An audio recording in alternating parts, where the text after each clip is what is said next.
a fifth and harder-edged album by a New Zealand dream pop band, a third LP by a highly rated English post-punk band, a highly anticipated debut by a Canadian grunge duo, and a return for an American indie band. This is 5 to 9's Album of the Month episode for January 2026.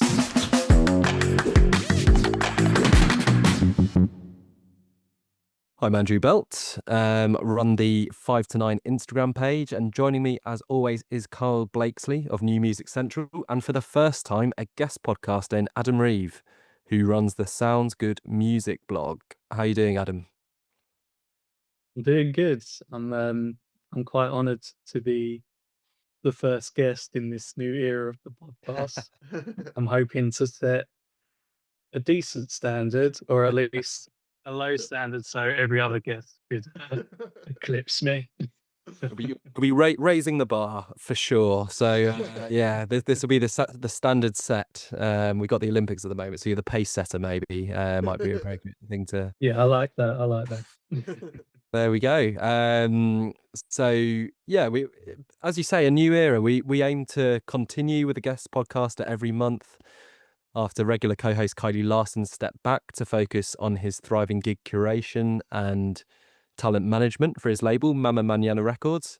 We wish Kylie the best of luck and hope he will join us as a guest in future. But for now, I'm going to put it back onto you, Adam, because obviously as our guest podcaster and for those who will join us as well, you have your own projects running at the moment. So Sounds Good is the project you're running. So could you tell us a little bit about it?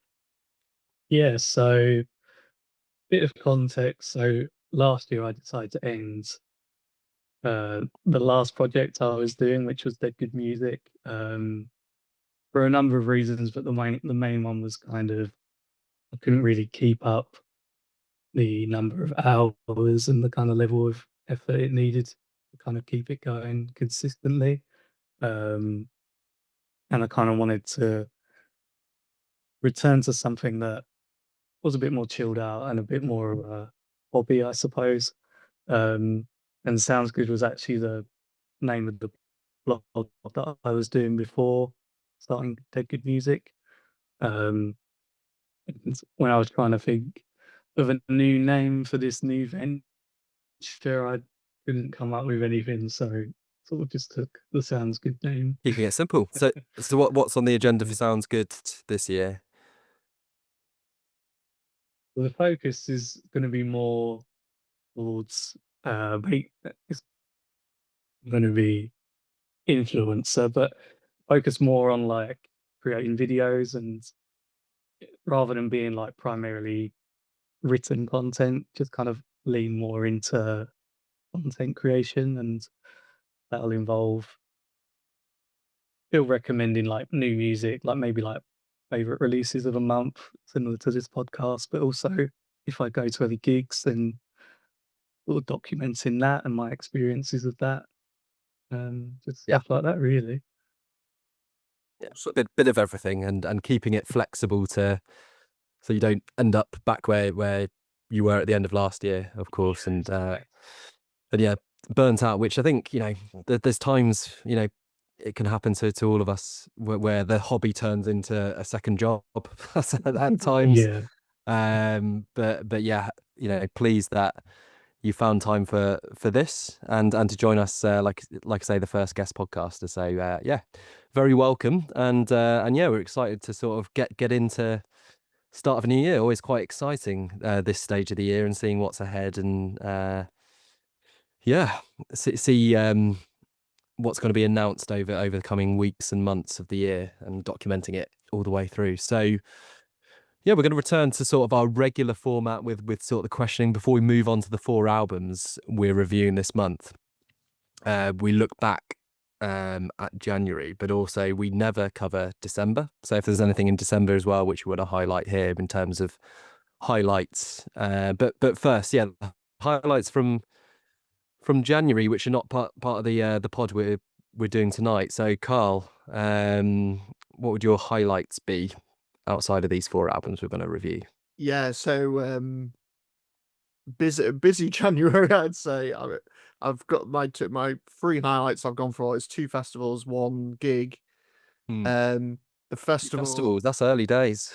yeah, so For festivals, yeah. the first festival was very early days. It was Mm. actually on the 2nd of January, which was, Wow. Rockaway Beach, which was it's kind of like one of these Butlins weekenders that they do, but it's kind of like a punk and alternate rock festival, lots of, like, up and coming bands, but then some, like, established acts as well.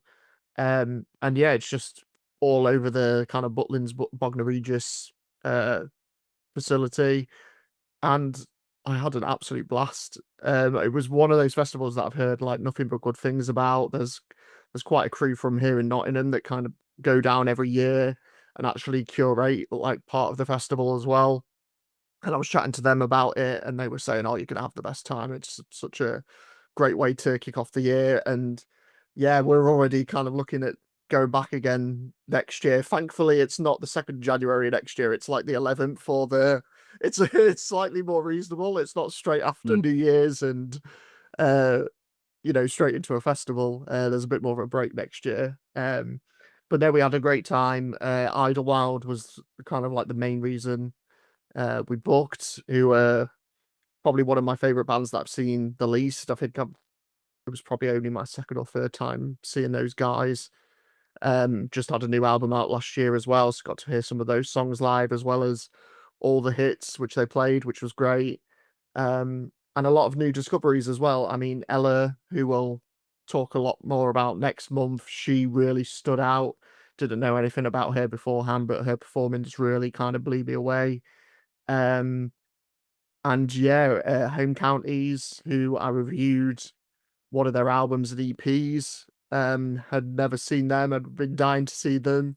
They've done pretty much every festival I've ever been to in like the last couple of years, but the timings just never lined up. So finally got to see them and tick them off. But yeah, just a really great way to kick off the year. Obviously by the beach and all the arcade games that come with Butlins as well. Lots of 2p machines and all that good stuff as well. So yeah, highly recommend that one.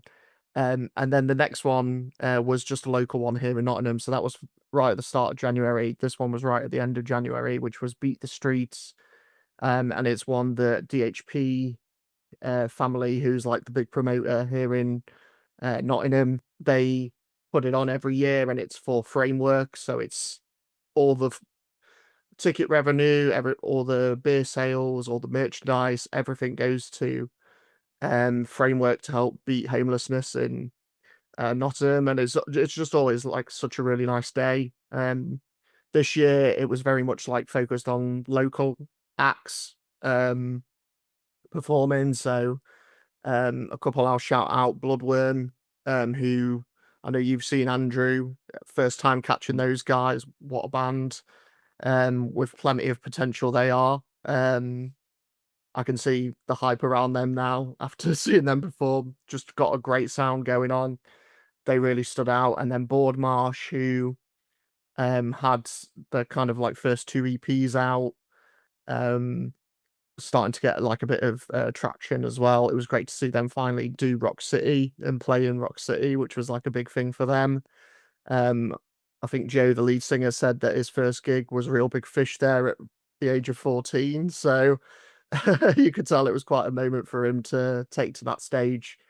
But yeah, just a good celebration of Nottingham music and all for a good cause as well. So yeah, couldn't complain there. And then the last one I'll mention was a gig which was Biffy Clyro at Nottingham Arena. As you well know, Andrew wasn't a big fan of their last album.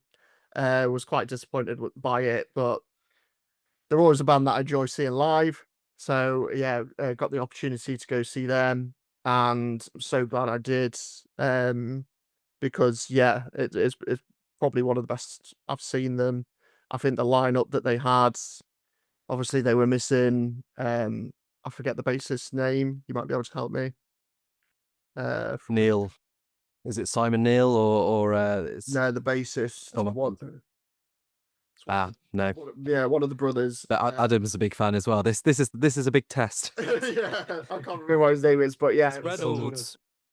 Simon Reynolds, and then I thought it was Neil. Anyway, Is it James or something? James something. Yeah, it might be. Yeah, I know Simon Neil's obviously like the lead singer, and then there's the two brothers, but yeah, I can't remember what. Yeah, obviously he couldn't make the tour. They got a replacement, but they also filled out the band as well they had 2 live violinists and a piano player, and it just the sound that came out of the band that night was just fantastic. The songs, even off the last album, it just made me hate the production on that album even more. That kind of like pop production that they had. I think if they had done it closer to the arrangement that they had with their live show, I think it really kind of helped the songs a lot more. But yeah, just the production that they had in terms of the stage setup was fantastic. Great set list, and yeah, just a fantastic show. So yeah, those were my 3 highlights. Getting out and about in January, very good. A month where it's easy just to sort of stay in like I did. But yeah, I'm seeing it more and more in January in terms of like good events being put on and reasons to get out, which I think is it can almost be a forgotten month in that way. But yeah, some good festivals, and lots being said about festivals at the moment, hence my choice of Download Festival behind me. Trying to think of sunnier, more exciting times to come this year. But yeah, sounds like some really good ones. And obviously, as we discussed before, Biffy knew that I saw some of the photos from one of the shows on that tour before you saw them, and I thought, that's got to be epic. So yeah, that is not a bad way to start a year at all. So Adam, what's been sort of floating your boat in January outside of these 4 albums we're going to discuss? So for me, I definitely forgot to go outside in January. Firmly stayed inside. But yeah, there's only 2 songs from January that I'm still kind of obsessed with. I kind of treated this year as almost like a clean slate and didn't want to be directed by like email submissions and stuff and just sort of just stumble across music. The first one is a new single from a band called My First Time, and last year they released a song called Body Bag, which I just became obsessed with. It was just so abrasive and I don't know, just balls to the wall, insane that it's just like, oh my god, what is this? And they released a couple singles since then that have kind of been on a similar level, but this latest one, Picture of Health, it's kind of just reaffirming why I'm so excited for them. I'm really hoping that they do sort of come out with an album or an EP this year, because like the level of quality of these last 3 or 4 singles has just been amazing. I think they supported home counties on their last tour, and Nice. fortunately I didn't get to see them, but I would have imagined that them 2 together would have been like a crazy evening. But yeah, so just always sort of returning back to that song and to their work especially. But the next single would be a band who I only discovered a day or 2 ago, and it's a band called Modern Woman. Oh yes, Good pick. Oh, you know them? Yeah, they're one of the End of the Road bands, which is like the festival I've been to a lot. So yeah, that's incredible. Yeah, really. They just brought out a new single called Dashboard Mary, and as soon as I heard it, I was like, oh my god, like who are these guys? Like, need to know like everything about them, basically. As a single itself, it's like one of those that starts off small and starts off in one way, but then towards the end it just ends with this giant, like epic performance. It was just crazy. But yeah, they've only got 3 songs out in total at the moment, but they're bringing out a debut album on the 1st of May, I think it is. Yeah. Nice. very much looking forward to that one. Yeah.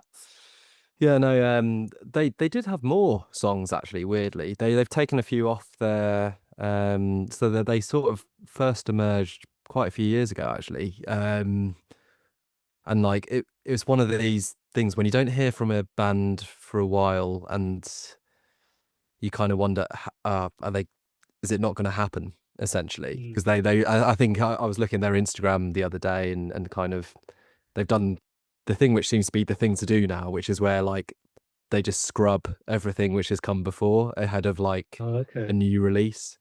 And the first sort of post was all about, sorry, we've been a bit quiet, been working away for the last, couple of years really. Because when they first sort of emerged, and I've seen them twice now, End of the Road,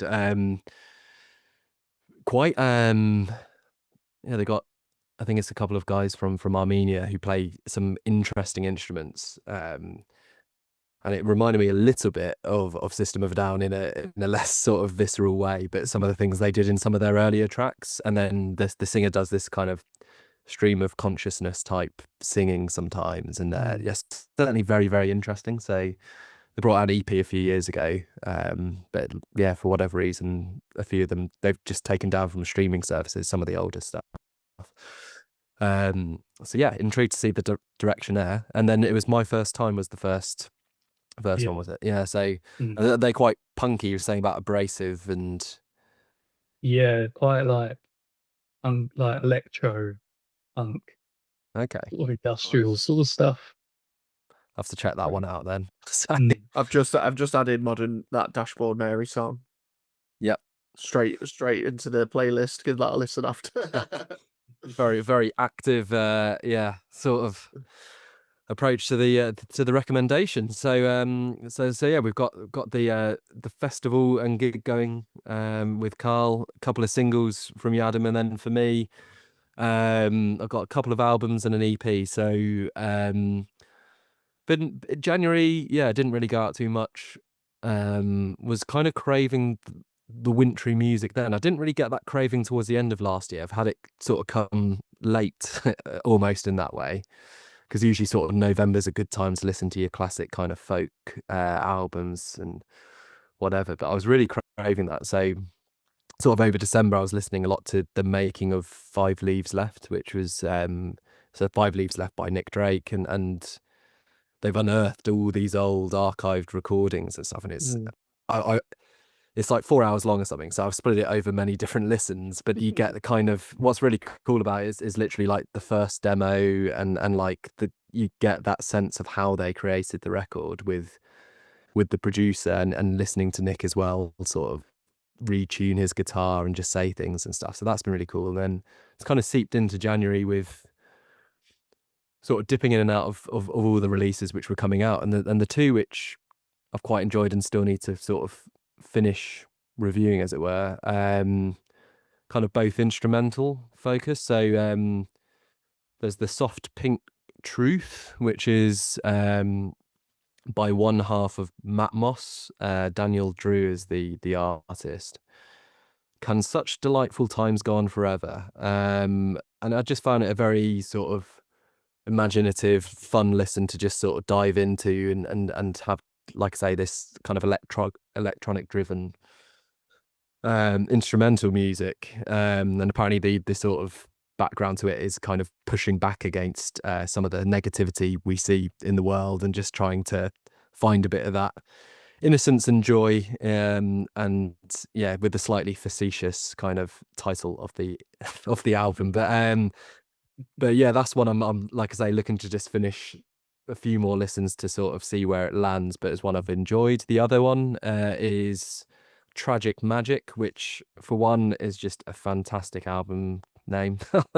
And that's by Juliana Barwick and Mary Lattimore. Mary Lattimore being this celebrated harpist, and she's joined Juliana Barwick, who I've never really come across before, but into this sort of choral type wordless vocals, and the two together just create something really quite magical and not exactly tragical, to really lean into the album title even further. So they're the two I've kind of enjoyed dipping into. And then towards the back end of the month, live EP by Ty Segall, where he's gone back into the treasure troves. It's called Live at the BBC. I don't really know the background of this recording. I presume it was with the BBC in some regard. But yeah, back in sort of 2016, which most of my Ty Segall listening is sort of 2017 onwards. So it's kind of before that point. And I say to me, it's very new,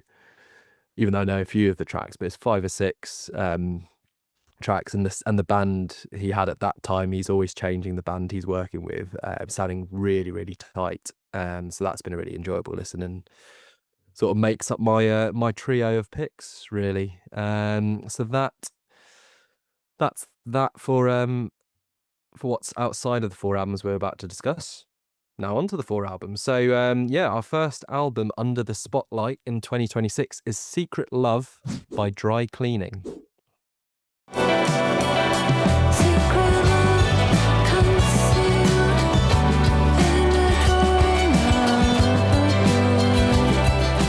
And this was chosen by Adam. So you're going to kick us off with your thoughts on this album. Cool.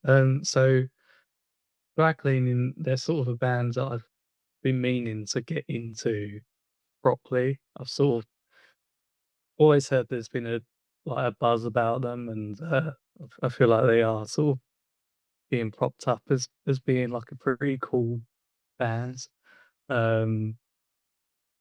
And then with Secret Love, I just think the artwork alone, I just love the artwork. It's just so weird and and striking that it kind of made me want to check out the album. Um, and I think with Dry Cleaning, I think the vocals take some getting used to. Um, I'm not sure how you guys found it, but I think for me it took a second to kind of acknowledge the vocals and then get used to the vocals, because they're quite, I don't know, almost spoken word, and I think it's quite funny the contrast between how like nonchalant they are against the instrumentals, which are usually like all over the place. So it took a little while to like let all of that sink in properly, but um the album itself, I think it's good. Like it didn't kind of blow me away, but I think it it's one of those albums that the first thing you kind of latch on to is the kind of grooves and the melodies. Like quite a few of their songs, like "Hit My Head All Day," the single, is quite groovy and has a good bass line and stuff. And throughout the album, that's sort of the formula they kind of take, is giving you the one thing to latch on to, and then you kind of being sort of transported through this bizarre bizarre world where they're sort of just talking about all sorts of nonsense and stuff. Um, but I think with repeated lessons, it does sort of make it easier to appreciate that. Like you do kind of hear like, "I'm a cruise ship designer," and you're kind of like, "Okay, cool." Like, tell me about that sort of thing. Um, But yeah, so I thought it was a decent record. It didn't blow me away necessarily, but I think definitely one of the better efforts at the start of this year, and a good kind of benchmark album, I guess, for 2026. There we go. So it's a generally positive, and without maybe going the full hog with your thoughts on Secret Love. I mean, Carl, yeah, what did you make of it? Yeah, I mean, so was Adam, really. Dry Cleaning, one of those bands that I have listened to before, but never really taken to. They've always left me a little lukewarm. Was actually hoping to catch them for the first time at Rockaway Beach to see if, seeing them live changed my mind. But again, timing wise, there was clash, so it didn't quite work out. So I'll have to try that again. But yeah, first album that I know a lot of people really loved, that debut. And for me, I thought it was okay, but never really stuck with me or made me want to come back to it. And then second album, Stump Work, I liked that one a bit more from what I remember, but again, not really returned to it since. And I can't remember when it came out. It's a couple of years back now. So yeah, I think I went into this one with fairly mild expectations. Like you, Adam, loved the artwork. And I think would say overall, having those kind of knowing how I felt about their previous work, it kind of kept pretty much to that. That said, I will say for me, this is probably their best yet. I think there's definitely more memorable moments, certainly sonically here, than there was on their previous albums. I think a big part of that is Kate LeBon does such a great job on the production side, just very, very measured in her approach in how she pulls these songs together. Because, like you say, Adam, there's so much going on from like in the background, and I think she does a great job of just managing it, making sure it still feels like very raw and it feels like them performing almost live. And I think given their style of music, it needs that as well. So really appreciated her work on this one. But yeah, like you said, it takes a little while to get used to the vocals, but also I think the album, it takes a little while to get going for me. But yeah, really like the title track when that comes along. It's got those twinkly guitars and Florence Shaw's. That's like the song where she's like actually like singing as well. I think that's the start of like a really good run of tracks from there onwards for me. Like Let Me Grow has like more folky guitars and this amazing like peep show in a monologue going on lyrically, where she's just, if you listen to the words of that song, it's just like your thoughts at any given moment, which I really appreciated. And then Evil Idiot, I think, is great too. It's got those like big dramatic guitars in between like more meandering passages. I really like the way that one's constructed.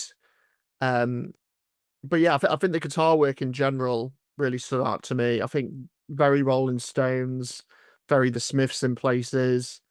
I think there's a track towards the back end. I think it's The Cute Things, where it goes even a bit like bluegrass and like it's got like more smoky guitar sounds coming through. So yeah, really enjoyed that element of it. And yeah, so for me, I think it's definitely an album that has its moments. I think overall, front to back, it doesn't quite grip me. Like you say, Adam, I think Florence's vocals take a while to get used to, but for me, I find it quite easy to drone out at points. You really need to focus.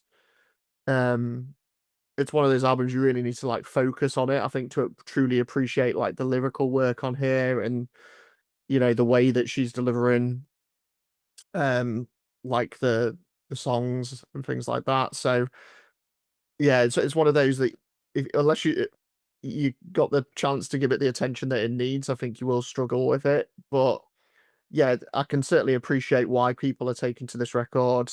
It's definitely some of their best work for me. Particularly, like I say, with Le Bon's production and the guitar work on here, I think is really great at times. But yeah, maybe one that I'll probably dive into like odd tracks rather than go back to in full, I would say. Yeah, I think we're probably all united. I think in a certain sense, there seems to be like element of intrigue about dry cleaning in general. I certainly, before going into this, was on the fence.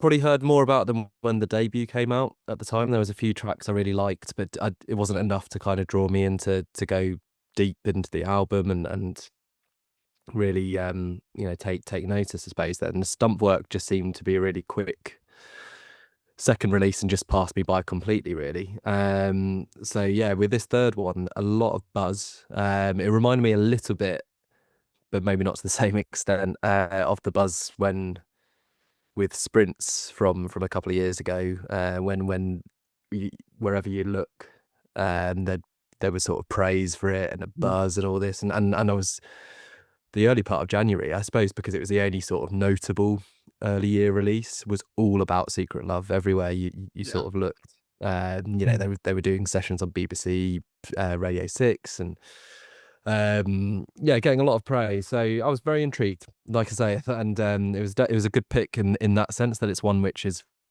really defined January 2026. You know, albeit January 2026, there doesn't seem to have been like loads of sort of memorable ones which will sort of stay the pace and you'll think about in years to come, maybe. And I think, yeah, you know, you say, Adam, it takes a second to get used to the vocals. It does. I think I'm always a little bit on the fence with artists like this. I think of Baxter Drury as another example. Sleaford Mods is another example where it's more spoken word. And I think therefore, you know, you have to really like the music to sort of be drawn into it. And then you would get more used to it the more you listen to it. And this was one which I probably could have taken or leaving at the beginning. But by the end, it really grew on me. And funnily enough, the two which I like the most of the two, you mainly checkmarked, Carl. So the title track, including in brackets, concealed in a drawing of a boy. That one, where I've just got here in my notes, lovely when Flo lets her vocals sing in the chorus. So she's just hiding this really good voice, you know. So yeah, I think they've been pushed a bit on this one, because when I was reading like the notes about it on like Genius and stuff, they were sort of saying that they went out of their comfort zone to create this one, and where Flo was singing, and then clearly it's a formula which works. I know they've got their formula, which is her doing her spoken word bit, but I would like to see more of that, because on Secret Love it works so well. And I really like the chorus being elevated with the harp like synth at the end as well.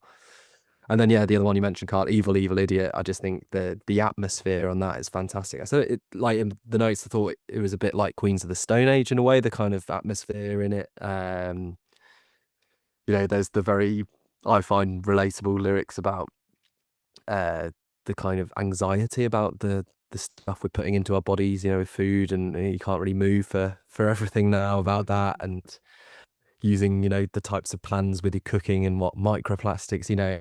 And it's just her going off on one really with this, yeah, kind of quite foreboding kind of guitar playing over the top of it. I mean, overall, I think the standard is pretty good. There's a few tracks which didn't gel with me as much, but you know, you mentioned Rolling Stones type guitar. I mean, I think the guitar throughout is the thing which I thought was the best element of this album. And he said, like I saw in these interviews, that he was generally aiming to be the Rolling Stones. That was mostly his so I think he pulls it off. I mean, like, you know, you've referenced it. It's just really, really good and really engaging throughout. And I think, you know, without that, you'd have a much poorer album. But yeah, overall, I like I say, being on the fence, I'm now more drawn to the band. I'm not, you know, fully invested and will go out of my way to see them. But if they're on a festival lineup, I think I'd be very much intrigued, like you, Carl, to sort of be like, what's it like live? Does that give it another sort of bit of oomph? So yeah, I think overall really, really good. Enjoyed this one, and yeah, deserved to be that kind of early year kind of album to kick us off for 2026 and for the pod. So that is Secret Love by Dry Cleaning. Second is Doppelgänger by Peaer. And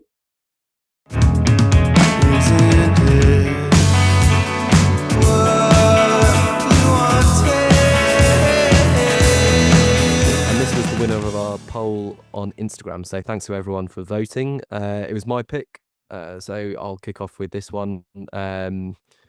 Yeah, I sort of mentioned the kind of paucity of albums to pick from in January, which sort of led me on a bit of a trail of just looking on Wikipedia of what was being released and making a playlist basically of ones which seemed like they might be of interest. And this through doing that playlist, it was the Peaer I think I'm saying it right, because they've got a picture of a pair on their Instagram. I mean, it's Um, better than Peaer, which is what I've been calling. Yeah, well, when I first read it, I was thinking Peaer, which Yeah, doesn't I've sound been as calling it Peaer the nice. whole time. But I'll try and go with their wish and the pair emoji. So but yeah, when I was doing that, there was other albums it could have been for this, but it was their tracks leading up to Doppelgänger which really drew me back in, and I thought it was worth enough to at least put it into the poll. It then won, which was great, and yeah, really pleased it was the winner. I mean, they're kind of described in a lot of places as math rock. I don't think I really buy that. To me, it's more sitting in the kind of emo indie genre, I suppose. This Brooklyn band who've been going for a bit, but haven't released anything for 5 years. So this is a bit of a comeback for them. The lyrics are really vague. I didn't get much from the lyrics, I've got to say, but the sort of feeling of these songs is just incredibly like, I just the playback ability, if that's a word, is definitely there on this album, and so many of the songs I've just wanted to come back to. Probably the poppiest is the opening track, End of the World, which is kind of a very warm, inviting indie tune. Let's try to kind of hold on to goodness in life, it seems. And then we had Part of the Problem, which I really liked and actually reminded me of one of the artists on Kylie's roster, Strange Magic. I thought it had that sort of feel to it, this kind of slacker indie emo-ish fusion. But what I liked about that one is the build to this big rock arrangement. So generally the songs are quite languid and laid back, but they're always bubbling and then going into something bigger, which I really liked in general. And then the other sort of main track from this album I enjoy was Bad News, which is again has this sort of ominous vibe to it. Seems to be giving advice to a loved one and warning them about their lifestyle or whatever they're doing. Get out of there. It seems to be it could work for maybe a horror film or something of them being in a house they shouldn't be in or something.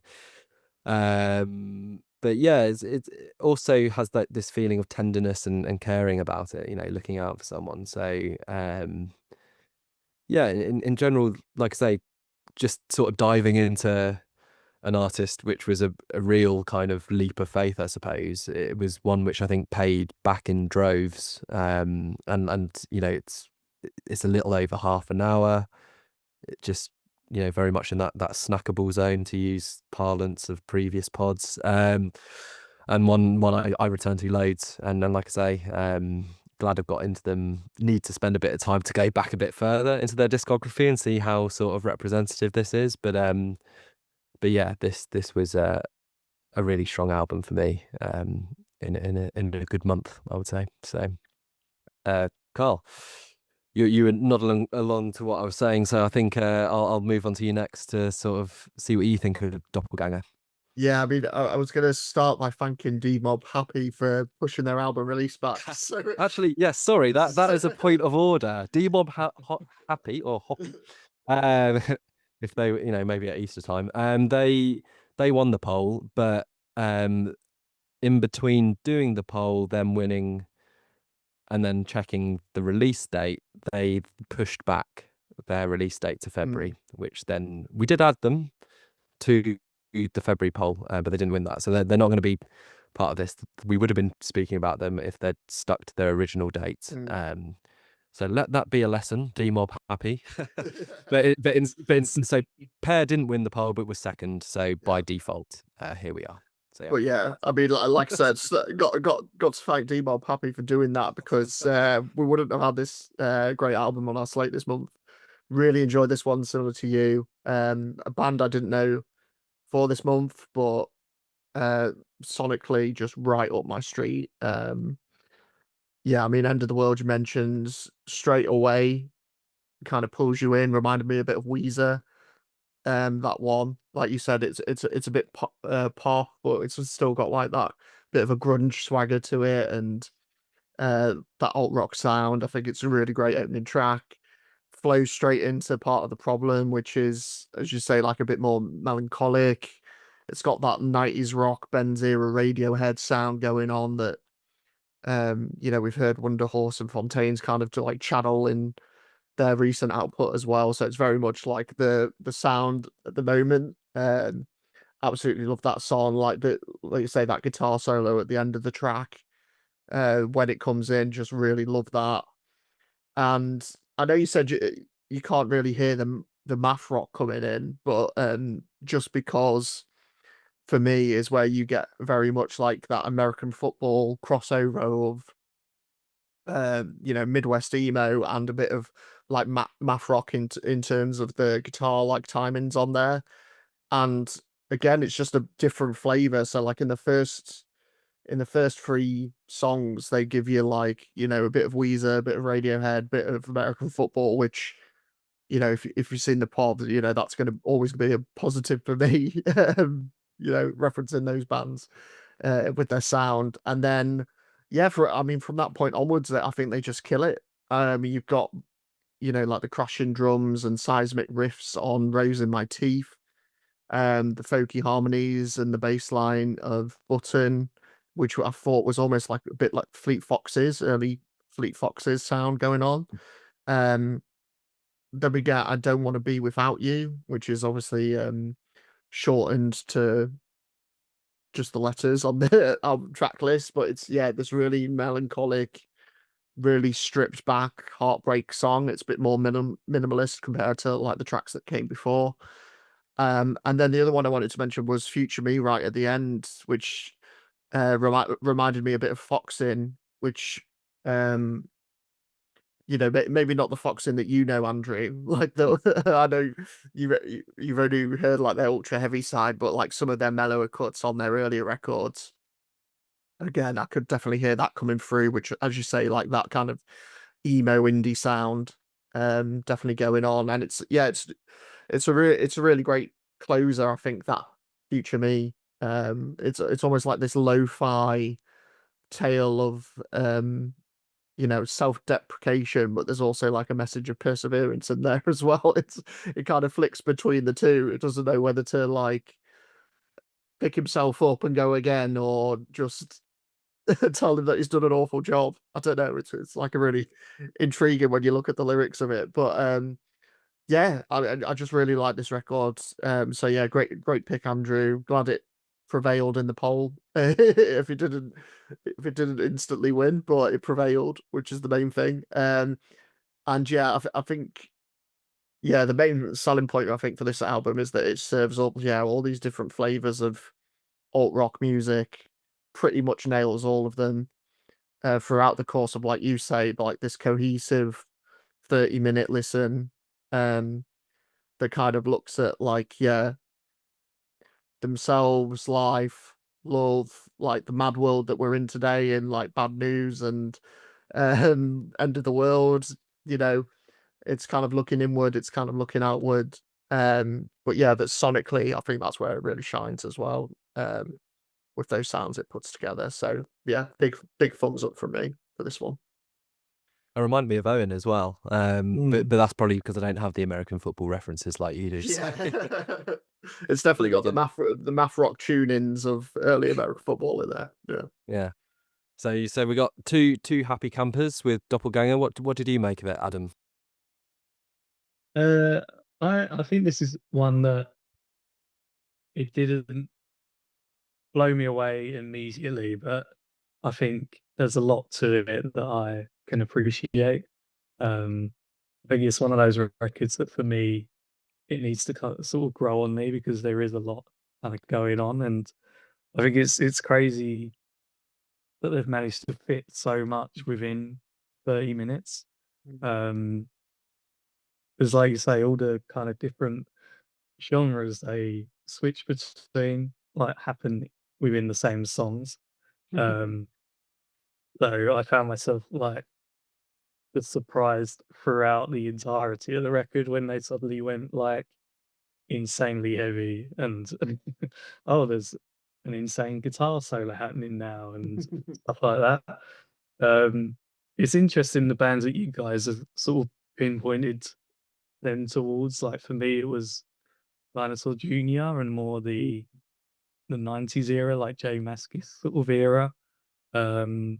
Just because of that combination of like folksy, bluesy with the kind of grunge and I suppose emo and math rock genres. But yeah, I was pleasantly surprised. I was sort of not familiar with the band at all prior to this, but um, yeah, just really enjoyed how kind of mellow the album could be at parts, but then also, yeah, just couldn't wrap my head around, like the closing half of End of the World or, like Just Because as well, just because of just how vastly different it was between, the other songs on there. So yeah, it was definitely a surprising record for me and one that I will kind of return back to semi regularly. Yeah. So maybe not quite as enthusiastic, but a good sort of listen nonetheless, and maybe more to Mm, unpack on future listens. So to see whether it would make your end of year list or not. So there we go. absolutely. There we go. 2 albums in, and yeah, generally we've enjoyed the 2 we've listened to and shared our thoughts on so far. So our third album is When a Flower Doesn't Grow by Softcult. She doesn't know how to drive. She doesn't know how to touch you. She's 16 years old. And this was my main pick. So yeah, we sort of spoke earlier about Modern Woman bringing out a debut album. Yeah, there's suddenly a lot of debut albums this year. It feels like it's the year of debut albums for a lot of artists I've been following, and really this one was the one when I saw that Softcult were releasing this. It was a moment of quite a bit of excitement. They've been producing quite a few EPs over the last few years. The one they brought out, See You in the Dark 2023, was my favorite EP of that year, and certainly one of the best EPs of the decade so far, I think. The one they follow up with in 2024 was very good as well. Not quite the same level, but really excellent nonetheless. And they've done some really interesting collaborations with other artists as well in the meantime, and they're just very prolific, without having sort of pushed the button until now with this debut album. So yeah, fair to say my excitement levels were quite high, which can sometimes be a drawback with these things. And I was trying to sort of temper them because you just never really know, how it's going to come out in the wash and everything else. But I have to say that this one, and to be fair, it's almost like one of their EPs in terms of length. I mean, this one is just about 30 minutes, and I think it's 9 tracks or something. So it's not really a departure from some of the other sort of records they've done in those years, but it does maintain that very, very high standard for me, and it was really, really great to sort of hear that. It seems to have been received fairly well in the music press, and some of the ones I did think, oh, is it that good? um, but yeah, having listened to it for quite a few times, for me, I'm sort of in that more kind of punchy music review scape, I suppose. Yeah, interestingly, I think after the intro, which is this pensive instrumental, Pill to Swallow, I think is probably the worst song on the album for me. It's okay, and certainly when I was listening to it to begin with, I did think, oh, is this going to be a bit of a letdown based on my sort of expectations and stuff? It's all good, it's typically quite strident in the lyricism, as they always are, and the two sisters, who are this Canadian duo, for Softcult, but it just feels it lacks some of the intensity and that rawer element of what I really like with what they do compared to a lot of their other songs. But then I think they really pull it back for the rest of the album. Naive, it really sort of is instantly sort of more resting for me after Pill to Swallow. Then you get into this more punky, like Riot Girl sort of part of the album, which they haven't done so much actually, I think, in the past. This is definitely them going into that a bit more, and some of the more punky sort of Nirvana type songs is what a lot of it reminded me of. I mean, 1625 for me is just absolutely fantastic. It's, as per usual, some very dark lyricism here about men grooming younger women and where that comes from, really hitting back against it with some very simple chorus lyrics of, she's 16, you're 25, and just the energy of that just really, really hits, and exactly the type of song I love. Then similar lyricism with She Said, He Said, but again, you got this guttural bass. It reminded me a little bit with this kind of speaky verse of Highly Suspect, and one of the songs they've done in the past. But yeah, the background to this is the difficulty in proving abuse cases. So again, they really go for these tough subjects and I think match that darkness in their kind of punk rock approach. Then you have Hurt Me, which again, just absorbing grunge. How Do You Like Glass, which is a nice kind of more dream pop arrangement. And then Queen of Nothing. And all of those songs I've just name checked are just such a high level. I'm just fully in the zone, and yeah, it's just grabbing my attention so well. And then yeah, can't even Tired, Not Sorry, When a Flower Doesn't Grow, all great again. Not Sorry is the other one I would say which reaches those levels. Tired and When a Flower Doesn't Grow, very, very good, but not quite that level. But overall, yeah, I think we spoke about you joining us, Adam, tonight, and you talk about setting the bar. Well, from a musical level, I think when a Flower Doesn't Grow has set the bar for 2026 for me. I'm kind of giving away at least where I feel the points might go for this pod, but this one, yeah, just sonic blast, 30 minutes, hitting you in the gut, really getting you to think as well. So it's thoughtful music, comes from a really good place. And yeah, it's great that they're hitting the the LP straps, and yeah, continue my excitement for this band and what they can do, and one I'd really like to see live, hopefully soon. So that's for me. So yeah, Adam, I'll go to you this time in terms of what were your thoughts on When a Flower Doesn't Grow? Yeah, quite similar to you, really. I found myself really enjoying this album. Um, but when it starts, it has that almost traditional sort of shoegazy feel. Um, and like immediately, it just sort of fills the room with noise and atmosphere, and it was a nice beginning. But like you, it took a couple tracks in for the real sort of meatiness to come out, and for me to get like properly into it.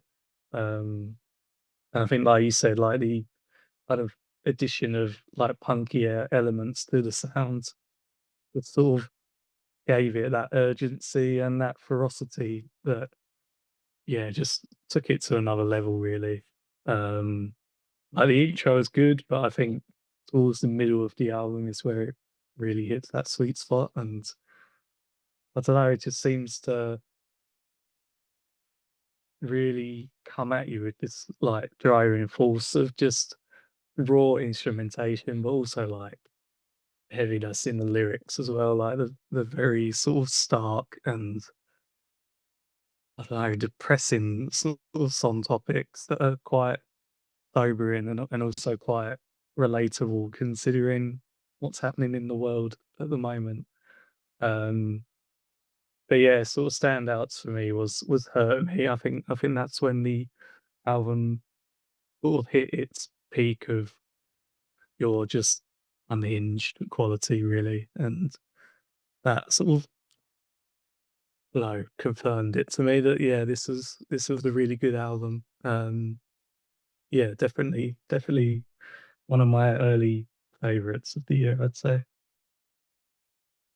So, Carl, are you similarly enthused by When a Flower Doesn't Grow?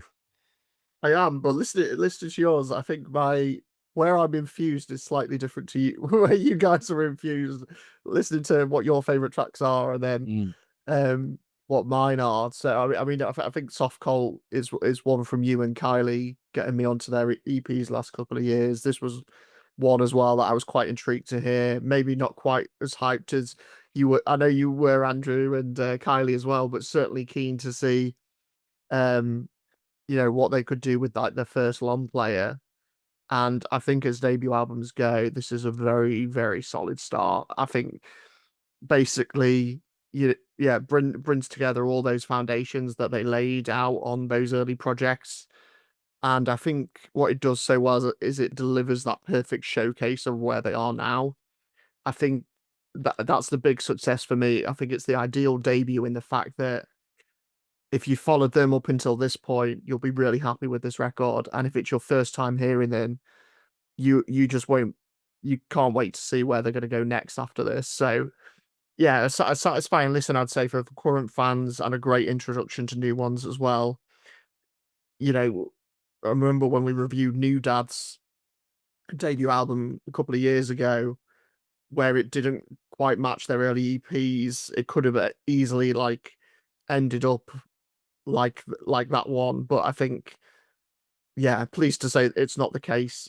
I don't think at all for this one. So I mean, you guys said you didn't like this start. For me, I think I think it starts off really strong. I really like that ambient intro, really like Pill to Swallow and Naive. I think it's Softcult at like their dreamy best. Like you said, Adam, it's got those like swirling shoegaze guitars, those haunting harmonies, just those lovely sonic textures that just wash over your ears, and I could just like sit in that sound for days. I just, that's like just well up my street. That those shoegaze atmospheres and those kind of sounds that they create in the early tracks. And then, as you say, 1625 really hits hard. I think that really takes things up a notch, bit more grungy, but keeps that strong momentum going. And then for me, it's when that middle punk section comes in with She Said, He Said, Hurt Me. Is It Tired? A bit later on in the track list as well. I think it's those tracks where the album turns me off slightly, and I think it reminded me a bit of Wolf Alice when they're being slightly heavier. Bands like Coach Party I heard as well, similar to some of their heavier moments, but maybe I think because I've heard that a lot in like recent years, I'm naturally going to compare it to like those bands, and for me it didn't quite hit the mark in the same way.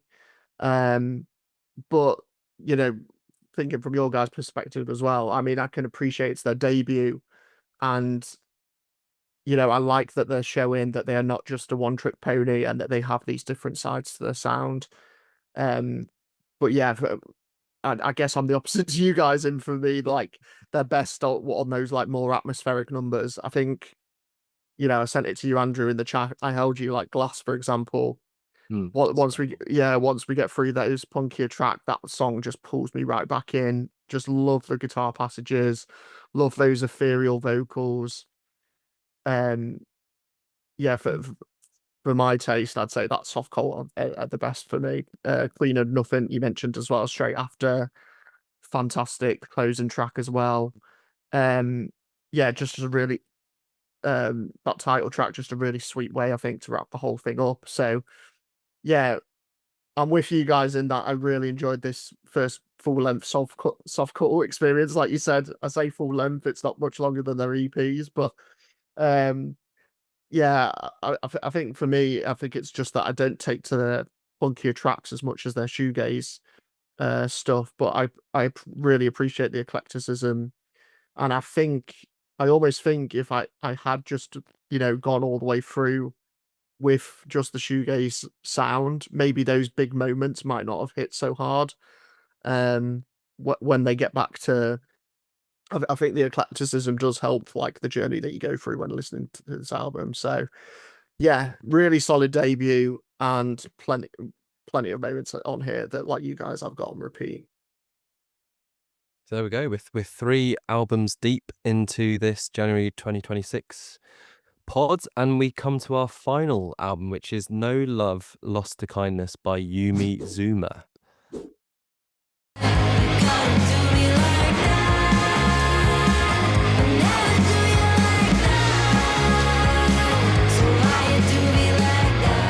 So Carl, this is your pick. So you kick us off for final album for Jan. Yeah, so Yumi Zouma, great New Zealand dream pop outfit.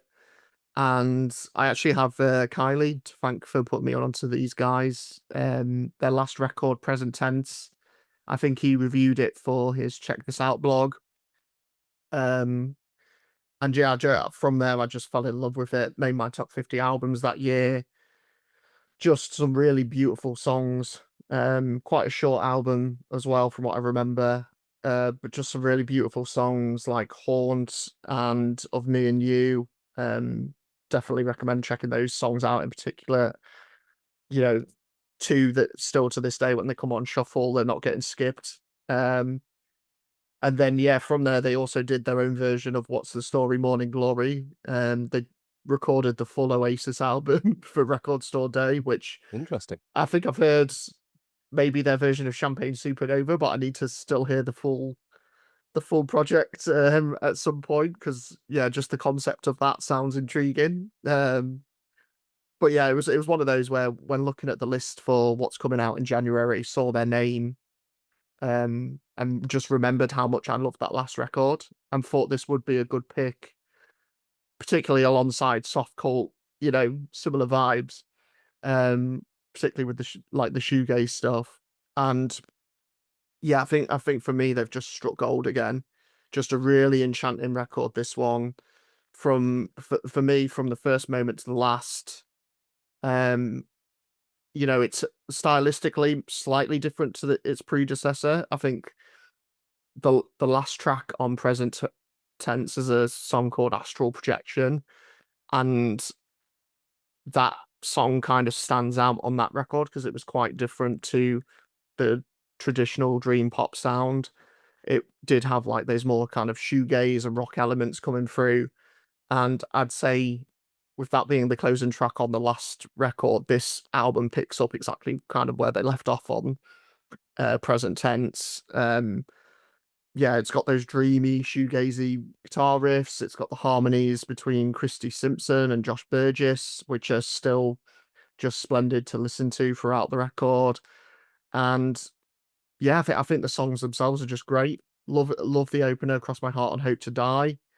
Very Joy Division in places. That song with that like heavy bass line that runs through it. Drag is fantastic. That's one of those just instant, really infectious indie rock tunes. Phoebe's song is just this really sweet love song that you could. I was listening to this. I was like, you can hear it soundtracking a naughty's like teen romance, like 10 Things I Hate About You or something. Like, you could see it on like the track list to one of those naughty's teen movies. Chicago 2 a.m. is like a similar sentiment. A couple of tracks later, sonically quite different. It's got this wonderful, spacious atmosphere about it. That again, I could just kind of sit in that sound, quite happily for a long time. And then yeah, the second half of that song, it just really comes alive in the back half. And then yeah, I just love the mood and feeling of all these tracks on here. Just so perfectly measured in like the sonic textures that they put forward. Was reminding me a bit of the XX in places, like definitely in like the atmosphere that they create in their songs.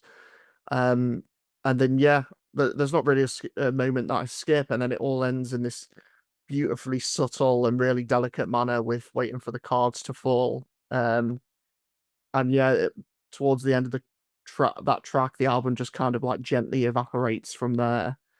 And I kind of found myself like watching it kind of like disappear and thinking, oh no, I want to hit replay and listen to the whole thing again before it goes. But yeah, just really love this album.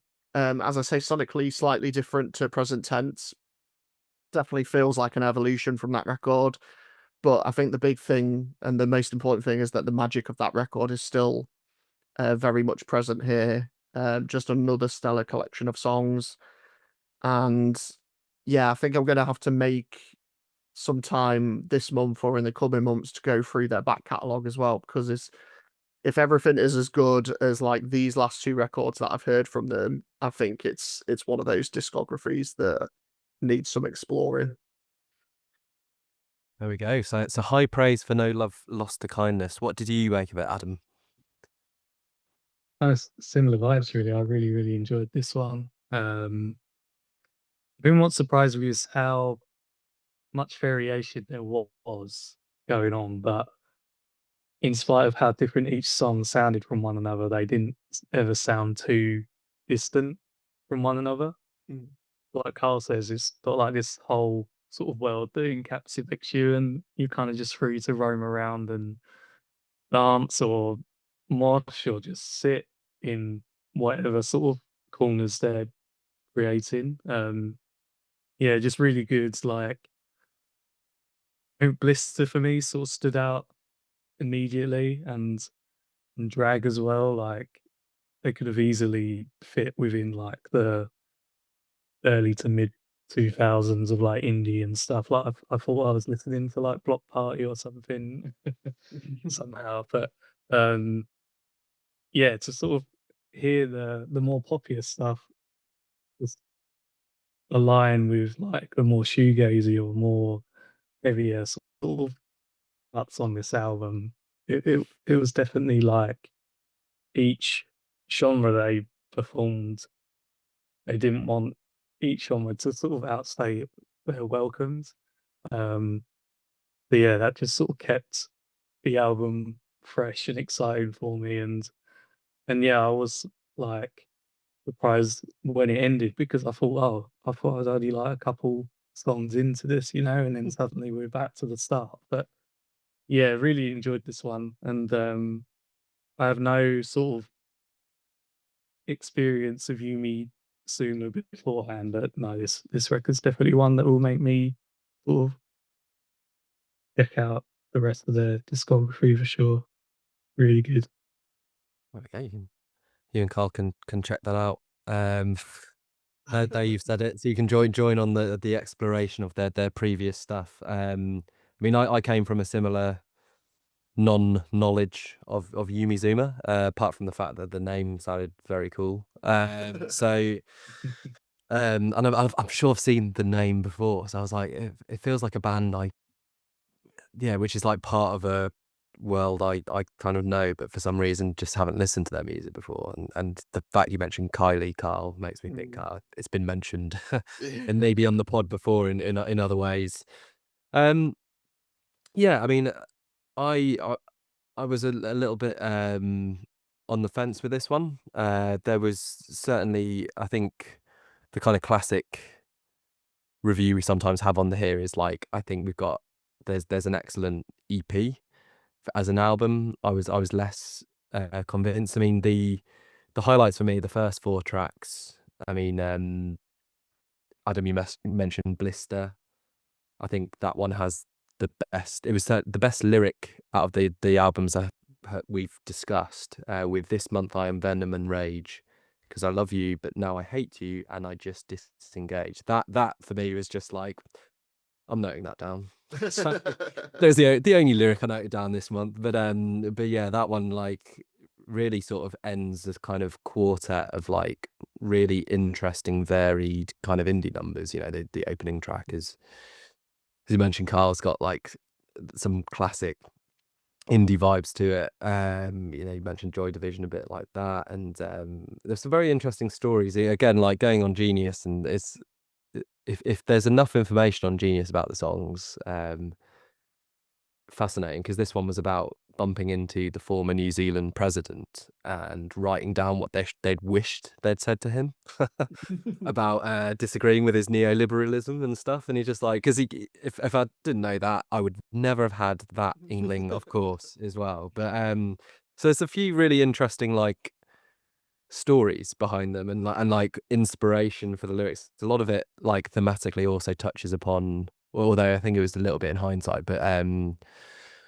Christy Simpson, that's the female vocalist, right? Is that correct? Or yeah, she was diagnosed with ADHD, and she sort of then listened back to the album because the diagnosis was afterwards, and it kind of made more sense to her. She was that a lot of the frustration about how long it takes to be diagnosed was kind of conveyed. I think Drag was the most explicit one of this, and a really good song there, you know, about the drag between suspecting it and it being diagnosed, essentially. Bashful and the Sugar, I mean, apart from the fact it's another great title, is yeah, just a really, really fun song as well. So those four I was really, really engaged. Phoebe's song for me just kind of took it to a little bit an area of kind of corniness, which I wasn't loving, and then Cowboy Without a Clue then took that a bit further for me, and that one I think is the low point from my perspective. It then sort of gets better, and then it's really waiting for the cards to fall, where I feel we're back to that level. You know, really nice languid pop, inviting atmosphere, spare arrangement, and just, you know, quite a sad kind of song, but a really like enjoyable sad song. So actually, Did You See Her was another one I think is worth noting as well, just for the kind of freshness of that arrangement and something a bit different in that kind of group of songs. So yeah, there was a lot which I find interesting and some very, very good songs, but overall it's an EP's worth of what I would go back to, essentially, and that's where I landed. And it feels a shame after such like good reviews we've had throughout to end on that note, but yeah, that's what we're doing. So which leads us nicely into our new verdict, which we're gonna do something different. We previously did 5-1 with the 5 albums we did, or we could have done 4-1, but to add quite a bit of variety, and based on Karl's WhatsApp this morning, we are going for the first time to give ratings out of 10, and however we want to rate them.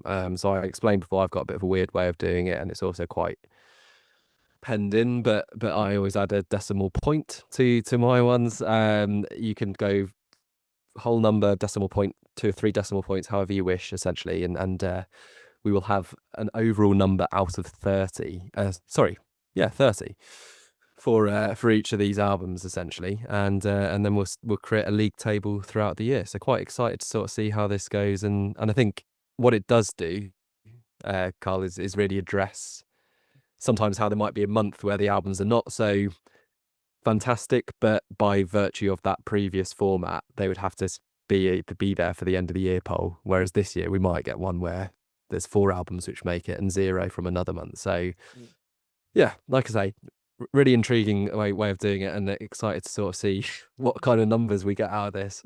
And kicking us off, we'll have Adam to sort of give us our ratings for each of the albums. Then I'll go to Karl, and then I'll add the little decimal points to round them all off.